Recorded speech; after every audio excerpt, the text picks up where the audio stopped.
माने पढ़ा मन से किताब फैला के, माने पढ़ा मन से किताब फैला के, हिंदी पढ़ा ही मत से कविता बना के, हिंदी पढ़ा ही मत से कविता बना के। देख के भूगोल पढ़ा गणित के मिला के, देख के भूगोल पढ़ा गणित के मिला के, अंग्रेजी पढ़ा जल्दी जल्दी रेखा देखा के, अंग्रेजी पढ़ा जल्दी जल्दी रेखा देखा के।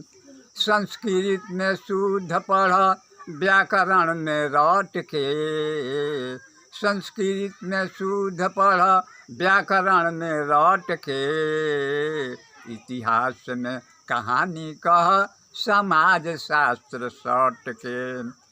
ज्ञान से विज्ञान पढ़ा दोहा पढ़ा गा के, ज्ञान से विज्ञान पढ़ा दोहा पढ़ा गा के, आ देवलोचन से कह पढ़स तबीयत लगा के, देवलोचन से कह पढ़स तबीयत लगा के।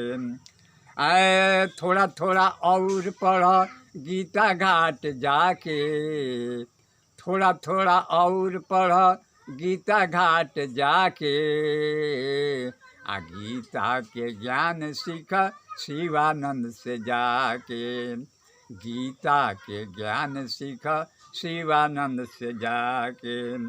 साथे साथे भजन कर सुरती मिला के, साथे साथे भजन कर सुरती मिला के, आ भव से तू तर जइह प्रेमवा खिला के, भव से तू तर जइह प्रेमवा खिला के। हरिओम तत्सत और सब गपशप।